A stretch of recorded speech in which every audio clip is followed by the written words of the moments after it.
नमस्कार दोस्तों, सुमित भारद्वाज क्लासेस में आप सभी का फिर से स्वागत है। जैसे कि आप सभी को पता है, डीएसएसबी पीआरटी के फॉर्म फिल होना शुरू हो गए हैं। पेपर सोल्व करवाने से पहले मैं आपको बता देता हूं, जो प्रीवियस ईयर के पेपर जो होते हैं आपके बड़े काम आते हैं। तो देखिए, जिस बच्चे ने भी सभी पेपर का सॉल्यूशन देखना है, 2019 के भी और 2018 के पेपर भी, जो टोटल मिलाकर 20-22 पेपर बनते हैं, उन सभी का सॉल्यूशन मैंने डाल दिया है। आप सभी देख सकते हैं। कहाँ पर देख सकते हैं? प्ले स्टोर पर आप अपनी ऐप आ गई है, उसका लिंक नीचे डिस्क्रिप्शन में भी दे दूंगा, और प्ले स्टोर पर जाकर आप सुमित भारद्वाज क्लासेस सर्च करोगे, वहाँ से भी आप डाउनलोड कर सकते हैं। एक बार दिखा देता हूँ मैं। देखिए, प्ले स्टोर पर जाकर आप सुमित भारद्वाज क्लासेस सर्च करोगे, ये लोगो मिल जाएगा। यहाँ से जाकर आप डाउनलोड कर सकते हैं, या डिस्क्रिप्शन में लिंक मिल जाएगा, वहाँ से भी आप डाउनलोड कर सकते हैं। वहाँ पर जाकर ये हम अपने जो जितने भी पेपर हैं, 20 पेपर डीएसएसबी के, 2019 वाले, 2018 वाले या पहले, सभी का सॉल्यूशन मैंने डाल दिया है और आप आसानी से देख सकते हैं। तो चलिए आज के हम सॉल्यूशन पर बढ़ते हैं आगे। देखिए, ये पेपर जो हमारा 11 नवंबर 2019 को हुआ था, सेकंड शिफ्ट का पेपर है। तो इस पेपर को हम क्या है सोल्व करेंगे, और इसमें हम आज सबसे पहले क्या है मैथ का सॉल्यूशन देखते हैं। सबसे पहला क्वेश्चन दिया, दो वस्तुएं आर तथा जी का विक्रय मूल्य समान है। कहने का मतलब क्या है कि दो वस्तुएं उसके पास, एक है आर और एक है जी, और उनका जो एसपी है ना, दोनों का समान है। वस्तु आर का कमाया गया लाभ 60% है। मतलब जो आर है ना, वो जो एसपी पर बेचती है, तो उसको लाभ जो है 60% होता है, और जी जब बेचता है ना, उसको 20% की हानि होती है। यदि एक विक्रेता आर पर 90% का लाभ कमाना चाहता है, कहने का मतलब क्या है, उसको पहले 60% का बेनिफिट हो रहा था। किसको? आर को।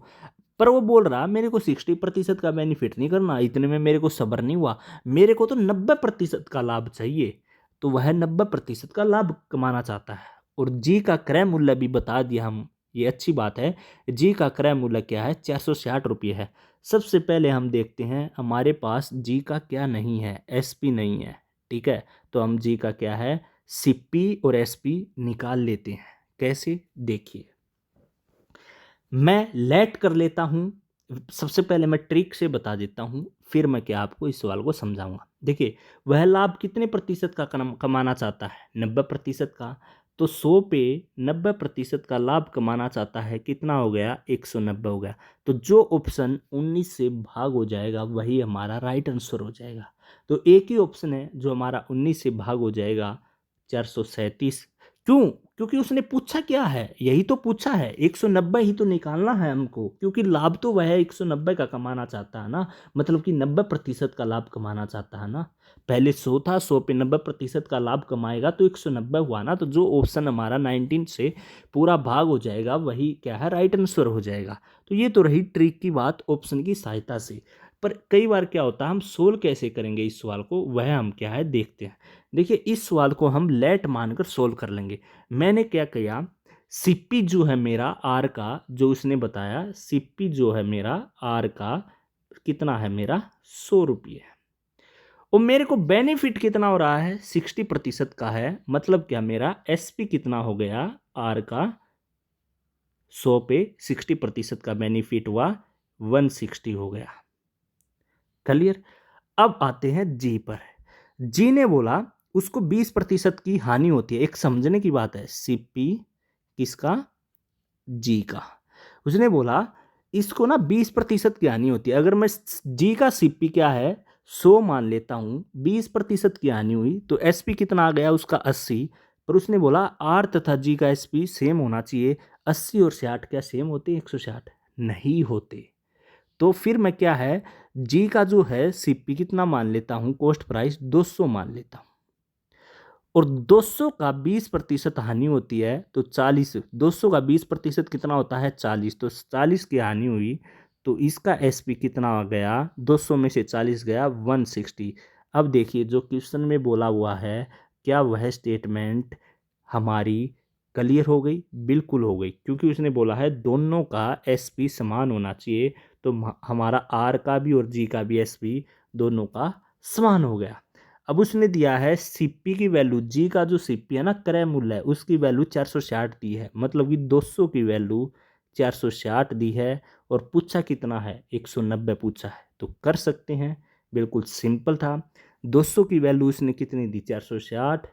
तो 460 अपॉन 200, उसने क्वेश्चन में पूछा क्या है, 90% का लाभ कमाना चाहता है, तो 190 पूछा है। 0 से 0, 0 से 0 कितने पे जाएगा, 23 पे। 23 की गुणा 19 से करेंगे तो कितना आ जाएगा, राइट आंसर 437 आ जाएगा। तो इस प्रकार से भी इस सवाल को हम बड़ी आसानी से कर सकते थे। नेक्स्ट सम है, नेक्स्ट सम क्या दिया देखिए,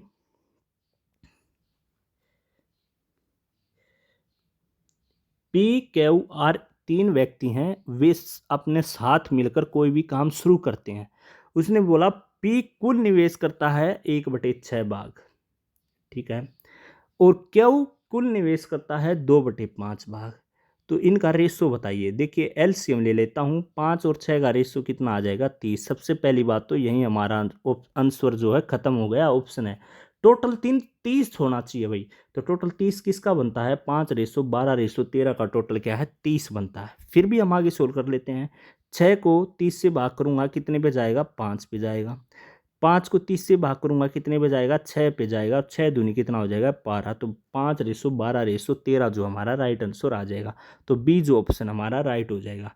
तो इस सवाल में कुछ बड़ी बात नहीं थी, ना सोचने की बात थी, आसानी से ये सम हो जाता। नेक्स्ट सम है, नेक्स्ट देखिए क्या है। 2 उम्मीदवार ने चुनाव लड़ा भाई, उनमें से एक को जितनी भी कुल मत थी 60% मिला, और विजेता को दूसरे उम्मीदवार से कितने प्रतिशत अधिक मत प्राप्त हुए, कितने प्रतिशत पूछा उसने। देखिए टोटल 100 था, 100 में से एक को मिला 60, तो दूसरे को कितना मिला 40। तो टोटल कितने प्रतिशत जो जीता है ज्यादा मिले, टोटल उसको 20 मिले। प्रतिशत में पूछा है तो प्रतिशत में निकालने के लिए कितने, किससे 40 आ जाएगा, इनटू क्या हो जाएगा 100 हो जाएगा। 0 से 0 गया, 4 पंजे 20 गया, 10 की गुना 5 से करेंगे कितना हो गया 50%। तो राइट आंसर हमारा कितना आ जाएगा 50%। तो 50% जो है राइट हमारा क्या है आंसर हो जाएगा, ठीक है। तो इस प्रकार से इस सवाल को हम कर सकते थे।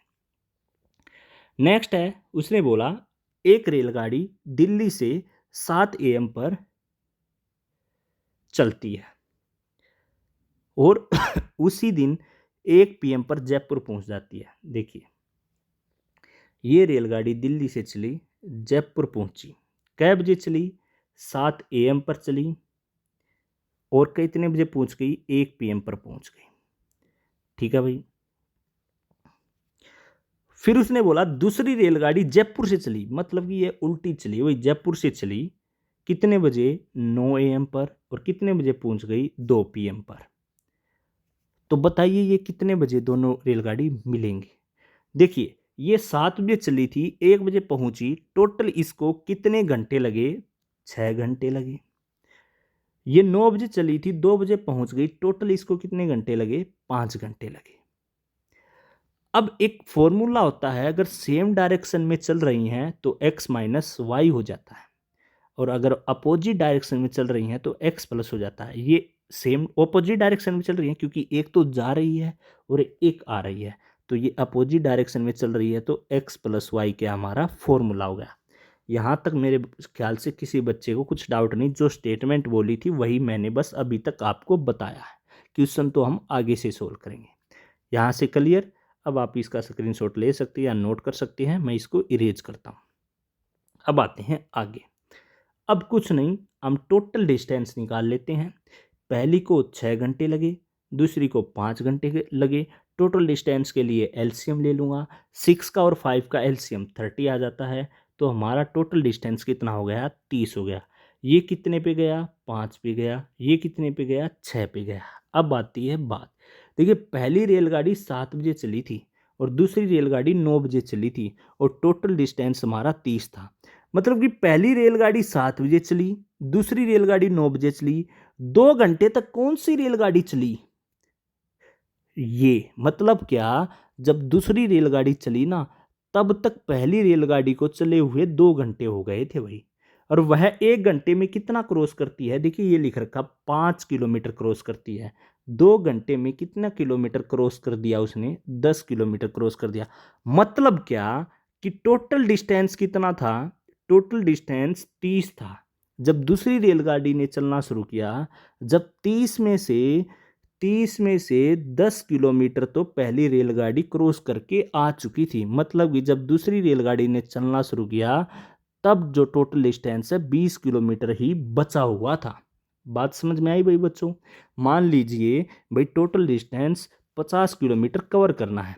अब राम है, राम 1 घंटे में भाई 10 किलोमीटर क्रॉस करता है और 2 घंटे में 20 किलोमीटर क्रॉस कर देगा। हो वही बात है कि जब 2 घंटे थे, 1 घंटे में ये 5 किलोमीटर क्रॉस करती है तो 2 घंटे में 10 किलोमीटर क्रॉस कर दिया जब दूसरी रेलगाड़ी ने शुरू किया। तो जिस समय मतलब दूसरी रेलगाड़ी ने चलना शुरू किया उस समय हमारे पास 30 की बजाय 20 किलोमीटर ही डिस्टेंस बचा हुआ था। अब ये दोनों मिलके करेंगी। क्यों? क्योंकि अब पहली रेलगाड़ी भी चल रही है, दूसरी रेलगाड़ी भी चल रही है। मतलब क्या? अब ये दोनों 1 घंटे में कितना क्रॉस करती हैं? 11। डिस्टेंस हमारा कितना बचा हुआ है? 20। तो कितने पे जाएगा? 1 घंटा। बच कितना गया? 9/11। मिनट निकालने के लिए 60। तो कितनी मिनट आ जाएंगी? 49 मिनट आ जाएंगी। मतलब क्या? 1 घंटा 49 मिनट के बाद ये दोनों रेलगाड़ी आपस में मिल जाएंगी।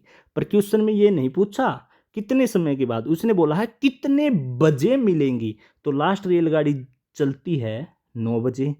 तो 9 में हम जितना समय आया है उसको ऐड कर देंगे तो राइट आंसर हो जाएगा। तो 10:49 पर दोनों रेलगाड़ी आपस में मिल जाएंगी। तो राइट आंसर क्या हो जाएगा? बी जो हमारा राइट आंसर हो जाएगा। मेरे ख्याल से सभी बच्चे को ये सवाल समझ में आ गया होगा। ये है, उसने पूछा a+b बताइए, सिंप्लीफिकेशन का है, सोल्व करना है, बड़ी आसानी से सोल्व कर सकते हैं। देखिए यहीं पे कट कर देता हूं। 3 से 3 गया रूट, 81 की पावर 2 बच गई। तो मैं क्या लिख सकता हूं? 81 को क्या लिख सकता हूं? 3 की पावर 4 लिख सकता हूं और इसकी पावर 2। तो मतलब क्या? तो 4 दूनी 8, तो 3 की पावर 8 हो गई और रूट में भी कितना दे रखा है? 8 दे रखा है। इससे ये चला जाएगा तो कितना बच गया? 3 बच गया। तो मतलब क्या? जब मैंने ए सोल्व किया तो इसकी वैल्यू निकल के कितनी आ गई? 3 आ गई। इसी प्रकार से मैं इसको भी सोल्व कर लेता हूँ। 3 से 3 चला गया, 6 से 6 चला गया, दोनों का बेस सेम है, मल्टीप्लाई में है, पावर ऐड हो जाएंगी। तो 3 की पावर 4, 3 की पावर 2, तो कितना बच गया अंदर? 3 की पावर 6, रूट कितना हो जाएगा? 6। 6 से 6 चला गया, ये कितना बच गया? 3।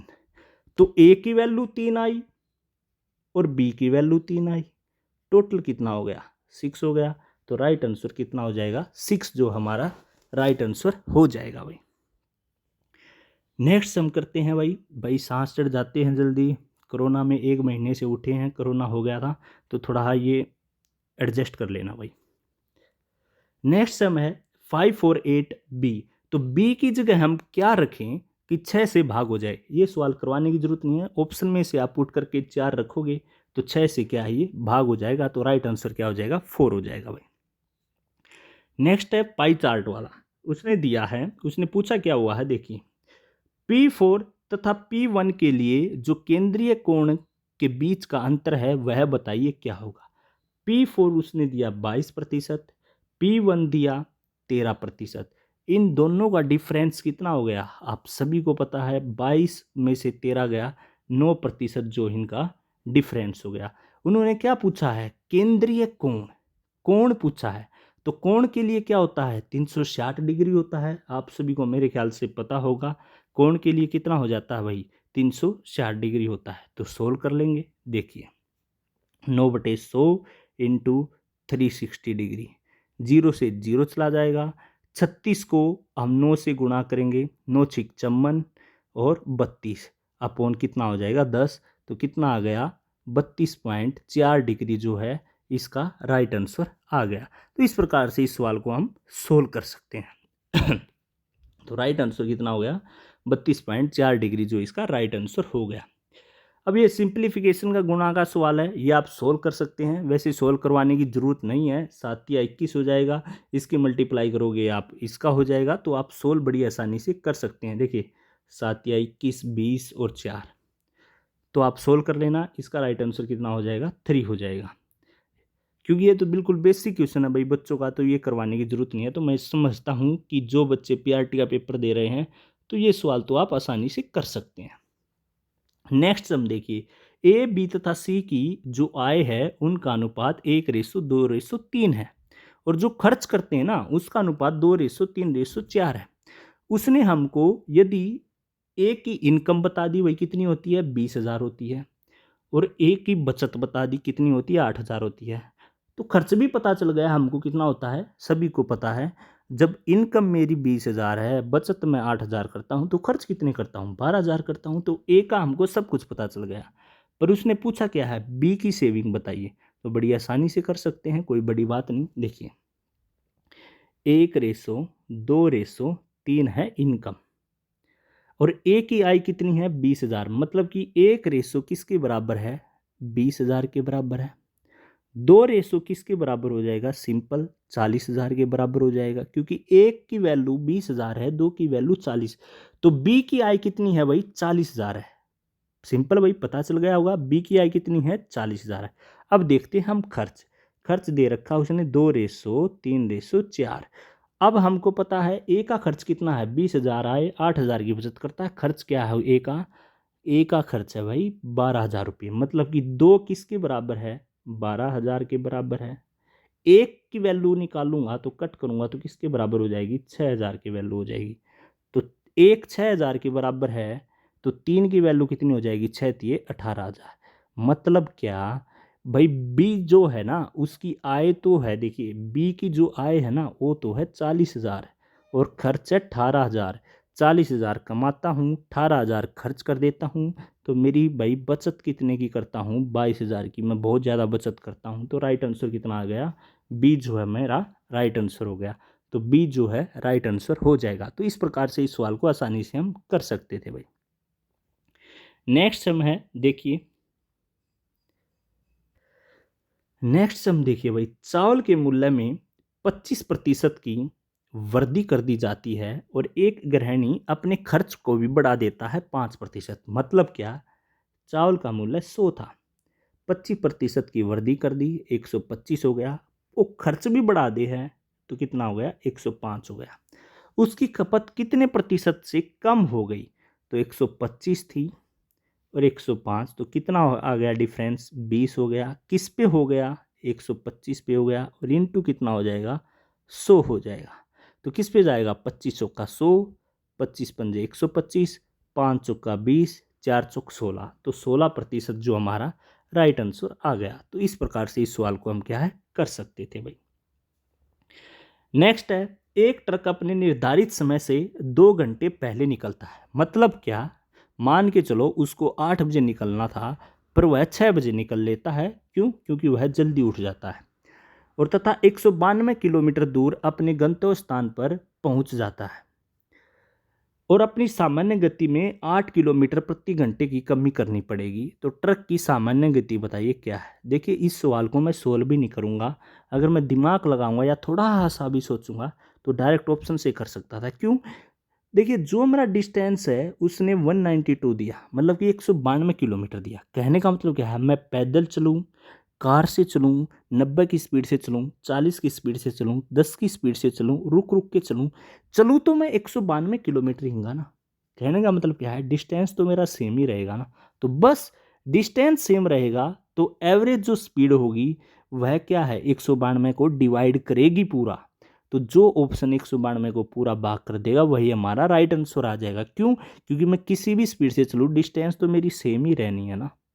तो जो स्पीड निकालते हैं, जो एवरेज स्पीड निकालते हैं, वो इसको डिवाइड ही तो करती है ना, तभी तो हम स्पीड निकालेंगे ना।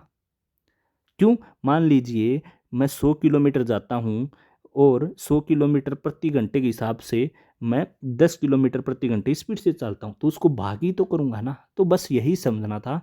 तो जो ऑप्शन डिस्टेंस को कंप्लीटली डिवाइड कर देगा वह हमारा राइट आंसर आ जाएगा। तो 32 जो है इसको पूरा भाग कर देगा, तो यह हमारा क्या है राइट आंसर आ जाएगा। तो राइट आंसर क्या हो जाएगा हमारा, बी जो है राइट आंसर हो जाएगा भाई। तो कुछ ऐसे क्वेश्चन होते हैं सोचने की भी जरूरत नहीं होती, हम बड़ी आसानी से इन सवालों को कर सकते हैं। नेक्स्ट हम देखिए, एक मोटरसाइकिल के पहिए की त्रिज्या 14 सेंटीमीटर है। एक मोटरसाइकिल के पहिए की त्रिज्या कितनी दी उसने भाई 14 सेंटीमीटर दी और यदि इस उसका पहिया 800 चक्कर प्रति मिनट की गति से घूमता है तो मोटरसाइकिल की गति क्या होगी। देखिए भाई, तो देखिए भाई, जो पहिया होता है वह कैसा होता है, गोल होता है। और गोल का मतलब क्या है, सर्कल की बात कर रहे हैं। अगर सर्कल की बात कर रहे हैं तो सर्कल का जो परिमाप होता है, पेरीमीटर होता है, वह क्या होता है, 2πr होता है। बस ये आपको पता चल गया और आपका सॉल्यूशन हो गया। कैसे, देखिए, 2πr, 2 × पाई की वैल्यू हमको पता होती है 22/7। आर उसने दे रखा है त्रिज्या 14 सेंटीमीटर, तो ये 2 पे गया, तो 22 दूनी 44, 44 दूनी 88, 88 क्या आ गया, 88 सेंटीमीटर आ गया हमारा। ठीक है, ये ध्यान रखना। अब आते हैं आगे। यदि उसका पहिया 800 चक्कर प्रति मिनट की गति से घूमता है, 800 चक्कर प्रति मिनट की गति से, और उसने आंसर किस में पूछा है, किलोमीटर प्रति घंटे के हिसाब से, तो हमको ये चेंज करने पड़ेंगे। तो 1 मिनट में कितनी सेकंड होती हैं, 60 सेकंड होती हैं। 60 सेकंड में कितने चक्कर लगाता है, 800। देखिए बात वही है, उसने 1 मिनट बोला 800 चक्कर लगाता, मैंने सेकंड में चेंज कर लिया, क्योंकि मेरे को आगे जाके किलोमीटर में चेंज करना है, तो मैं पहले मीटर बनाऊंगा, तो इसलिए हो गया। 1 सेकंड का निकालेंगे तो 800 अपॉन क्या हो जाएगा, 60 हो जाएगा। तो कितना निकल जाएगा, 0 से 0, तो 40/3 आ गया। ठीक है, तो 1 सेकंड में ये कितने चक्कर लगाते हैं, 40/3 लगाते हैं। मैंने कुछ नया नहीं किया, मिनट में दे रखा था 1 मिनट में 800 चक्कर लगाते हैं, मैंने सेकंड में चेंज कर लिया। ठीक है, 1 सेकंड में 40/3 चक्कर लगाते हैं। बस सिंपल है। अब मैं निकाल सकता हूँ डिस्टेंस, डिस्टेंस निकाल सकता हूँ। तो कितना, हमारा ऊपर कितना आया था, 88, और 1 सेकंड में कितने चक्कर लगाते हैं, 40/3। तो कितना आ जाएगा, ये आ जाएगा हमारा 1173.33, क्या आ जाएगा, सेंटीमीटर। अब इस सेंटीमीटर को हम किस में चेंज करेंगे भाई, मीटर में चेंज करेंगे। मीटर में चेंज करेंगे तो 11.73 क्या आ जाएगा, मीटर आ जाएगा। तो ये मीटर में आ गया। अब मीटर में आ गया, मीटर प्रति सेकंड में आ गया। मीटर प्रति सेकंड को चेंज करने के लिए किस में चेंज करना है, किलोमीटर प्रति घंटा की। सारे ऑप्शन किलोमीटर प्रति घंटे में दे रखे हैं, तो कुछ भी नहीं लगता, बिल्कुल एक आसान सा फॉर्मूला होता है। क्या होता है, देखिए, 11.73 जब किलोमीटर प्रति घंटे में चेंज करना हो तो हम 18 क्या है, 5 कर देते हैं। ये तो आप सभी को पता होगा ना, किलोमीटर प्रति घंटे में चेंज करने के लिए हम क्या करेंगे, 18/5 कर देते हैं। तो राइट आंसर हमारा निकल के कितना आ जाएगा, 42.24 किलोमीटर प्रति घंटा क्या हमारा राइट आंसर निकल के आ जाएगा। तो इस प्रकार से इस सवाल को चेंज कर सकते हैं। देखिए इसमें कुछ नहीं दे रखा था, बस सेंटीमीटर्स को लेकर हम क्या है, मीटर में चेंज करना था, प्रति मिनट को लेकर हमको घंटे में चेंज करना था, बस यही था और कुछ नहीं था भाई। तो इस प्रकार से इस सवाल को हम कर सकते हैं। नेक्स्ट सम है 3200 रुपये की राशि का चक्रवृद्धि ब्याज पर 20 प्रति वर्ष की दर से 2 वर्षों के लिए निवेश किया जाता है। तो 2 वर्ष का ब्याज बताना है। देखिए सीआई निकालने का सबका अलग अलग तरीका है, पर मैं अपने तरीके से करता हूँ, आप अपने तरीके से कर सकते हैं। 3200 रुपये की राशि है, 20% बोला है, तो 3200 का 20% कितना होता है, 640। मैं समझता हूँ सब कर सकते हैं। देखिए 3200 है, इसका 20% करेंगे तो 20% का मतलब 1/5 या यार 20% कर लो, 20×5 100, 5 भी गया, ये कितना आ गया, 640। ठीक है, तो इस प्रकार से मैं बता सकता हूँ, पहले साल कितना आया, 640, दूसरे साल कितना आया, 640। अब क्या है, सीआई का मतलब होता है ब्याज पे ब्याज लगता है, तो 640 पे भी तो ब्याज लगेगा। तो 640 जो था पहले साल 640 आया, इस पे ब्याज लगाएंगे तो इसका भी तो 20% होगा। तो 640 का 20% कितना होता है, 128 होता है। तो ये हमारा टोटल ब्याज हो गया। तो 640 + 640 + 128 कितना हो जाएगा, 1408 हो जाएगा। तो इसका राइट आंसर कितना हो गया, 1408। बाकी सीआई निकालने का सबका अपना अपना तरीका, आप अपने मेथड से भी कर सकते हो। नेक्स्ट है, यदि एक वस्तु पर दी गई छूट 16% है तो इस वस्तु के अंकित मूल्य का इस वस्तु के विक्रय मूल्य का अनुपात बताइए क्या है। बिल्कुल सिंपल सा क्वेश्चन, 100 था, इस पे छूट दे दी, 16% की 84 हो गया। इसको कट करूँगा तो कट कर दो भाई, 4 दूनी 8, 4 पंजे 20, 25 रेशो, 4 दूनी 8, 4 एकम 4, तो 25:21 जो हमारा राइट आंसर आ जाएगा। तो सी ऑप्शन जो हमारा राइट आंसर हो जाएगा भाई। नेक्स्ट है टाइम वर्क से, ए अकेला कार्य 2/3 भाग 40 दिन में पूरा कर सकता है। देखिए ए जो है 2/3 भाग जो है कार्य का कितने दिन में कर दिया 40। इसको कट करूंगा कितने में जाएगा 20, 20 की गुना 3 से करूंगा 60। तो ए का वैल्यू कितनी आ गई 60 आ गई। इसी प्रकार बी की वैल्यू उसने बोली बी अकेला समान कार्य 3/4 भाग 60 दिन में करता है। तो ये कितने पे कट जाएगा 20, 20 चौका 80। तो बी की वैल्यू कितनी आ गई 80 आ गई। तो ए की वैल्यू 60 आ गई, बी की वैल्यू 80 आ गई। तो मैं टोटल कार्य निकाल सकता हूं किस प्रकार से 60 और 80 एलसीएम ले लूंगा 240। तो जो इनका कार्य है ना टोटल वह 240 है। तो 60 को 240 से करूंगा कितने पे जाएगा 4 पे, 80 को कितने पे जाएगा 3 पे। अब पढ़ते हैं हम आगे क्वेश्चन को। उसने बोला ए तथा बी दोनों मिलकर समान कार्य का 7/8 भाग कितने दिन में पूरा कर देंगे। देखिए जो भी काम है कितना हमारा 240, इसका 7/8 भाग करना है, ये नहीं करना।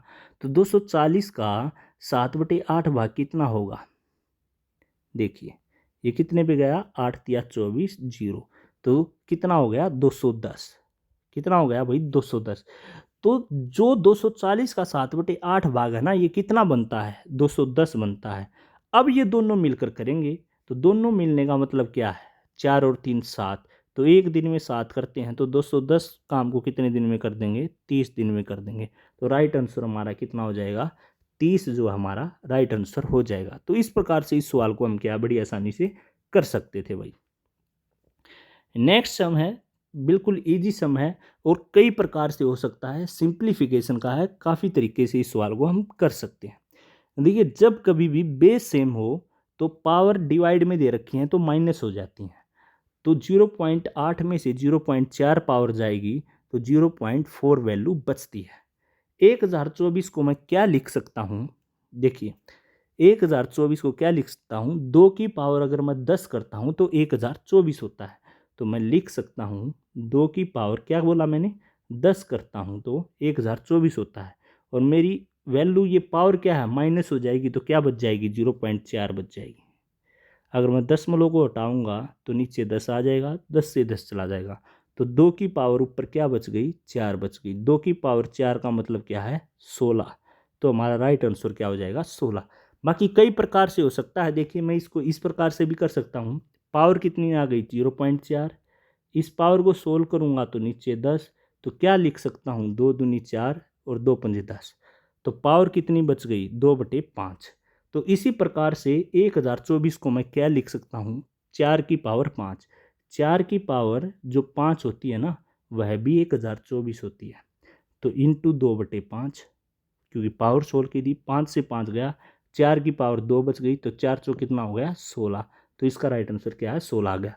तो वही बोल रहा हूँ सिंप्लीफिकेशन का है, सब अपने मेथड से भी कर सकते हैं। जिसको नहीं आता तो 2 मेथड तो मैंने बता दिए, आप इस प्रकार से भी कर सकते हैं। ठीक है भाई।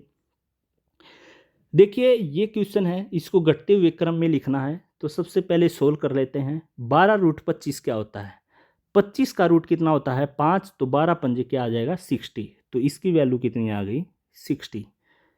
6√10 कितना होता है 10 का मतलब क्या है 3 पॉइंट समथिंग। तो 6 की गुणा हम 3 पॉइंट समथिंग से करेंगे तो 18 पॉइंट समथिंग आ जाएगा। तो इसकी वैल्यू ये आ गई। तो ये रूट कितना होता है तो 4√3 का मतलब क्या है 4√3 का मतलब क्या है, अगर हम इसको भी सोल्व करेंगे तो इसकी वैल्यू कितनी आ जाएगी 6.9 आ जाएगी। तो इस प्रकार से सबसे बड़ा 12√25, फिर 6√10 और फिर 4√3। तो इस प्रकार से इसका राइट आंसर क्या है ए हो जाएगा। ये ऑप्शन गलत दे रखा है। तो उसने क्या बोला है घटते हुए क्रम में लिखना। तो घटते हुए क्रम का मतलब क्या पहले सबसे बड़ा, फिर उससे छोटा, फिर उससे छोटा। तो ए ऑप्शन जो हमारा राइट हो जाएगा भाई। नीचे डायग्राम का ऑप्शन सवाल है तो इस सवाल को हम सोल्व करते हैं। देखिए उसने बोला D2 दिन में बेचे गए कैलकुलेटरों की संख्या D4 और D5 दिन में बेचे गए कैलकुलेटरों की संख्या का कितने प्रतिशत है। D2 ये रहा भाई। और उसने क्या बोला D4 और D5, ये D4 रहा और ये D5 रहा। ठीक है भाई, क्लियर। तो कितने प्रतिशत है, तो सिंपल है, कर सकते हैं। D2 की वैल्यू कितनी है, 1200 अपॉन D4 और D5 कितना हो जाएगा, 600 और 1400 कितना हो जाएगा, 2000। और प्रतिशत के लिए मैं लिख दूंगा 100। 2 जीरो से 2 जीरो गया, 0 से 0 गया, 120 को 2 से करूंगा तो 60% आ जाएगा। तो राइट आंसर हमारा कितना हो जाएगा, 60%, जो हमारा राइट आंसर हो जाएगा। तो राइट आंसर क्या है, 60%। अगला फिर डायग्राम का ये रखा है। उसने बोला C6 रंग की कमीजों की संख्या C4 रंग कमीजों की संख्या का अनुपात बताइए। देखिए C6 और C4, तो C6 की वैल्यू कितनी है, 250, और C4 की वैल्यू कितनी है भाई, 200।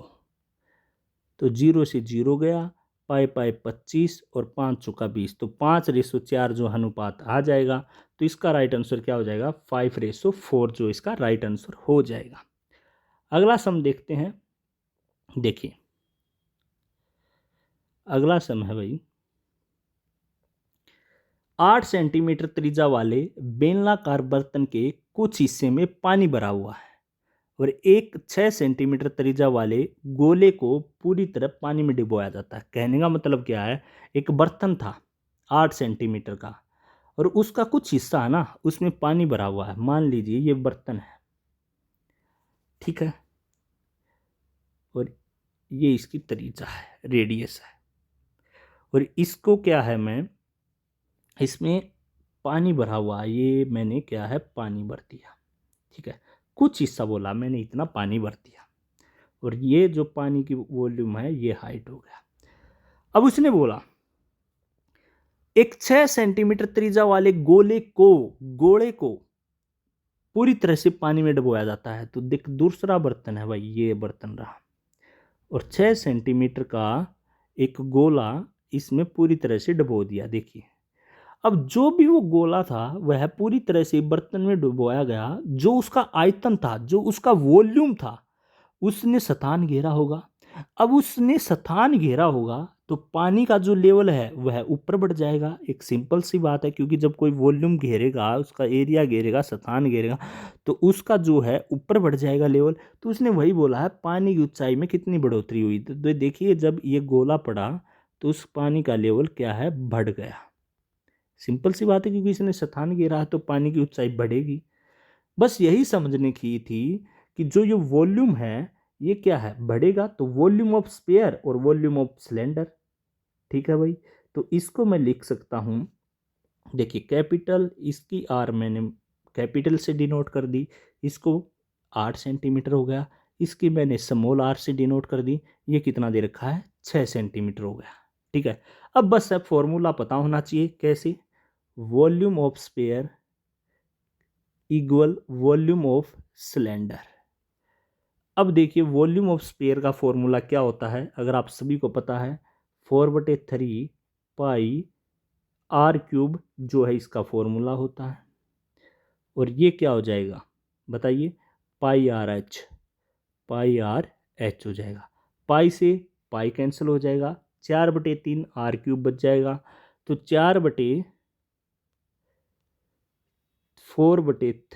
स्मॉल आर हमने कितना लिखा था, 6, तो 6 की क्यूब लिख सकता हूँ, इक्वल आर स्क्वायर, ये कितना हमारा 8, 8 इंटू क्या है, एच तो हमको निकालना ही है, क्योंकि वो पानी का लेवल या ऊंचाई कितनी बढ़ी। अब इसको हम सोल्व करेंगे तो हमारा राइट आंसर कितना निकल के आ जाएगा, वही है भाई, कट करेंगे तो हमारा 4 दूनी 8 हो जाएगा, 2 से कट हो जाएगा। तो इस प्रकार से 4:5 सेंटीमीटर जो हमारा राइट आंसर निकल के आ जाएगा। तो इस प्रकार से हमने मैथ के सम किए। फिर मैं दोबारा एक बार बता देता हूँ, जो बच्चे DSSB PRT के सभी पेपर, जो 20 पेपर हुए हैं आपके, 2018 में भी पेपर हुए थे और 2019 में भी पेपर हुए हैं, उनका सॉल्यूशन देखना चाहते हैं तो नीचे डिस्क्रिप्शन में या प्ले स्टोर पर जाकर आप डाउनलोड कर सकते हैं सुमित भारद्वाज क्लासेज ऐप। वहाँ पर जाकर क्या है, आप पेड कोर्स में जाएंगे तो आपको वहाँ पर क्या है, सभी सॉल्यूशन मिल जाएंगे। तो वहाँ पर जाकर आप देख सकते हैं। तो थैंक यू स्टूडेंट, मिलते हैं नेक्स्ट वीडियो में। धन्यवाद।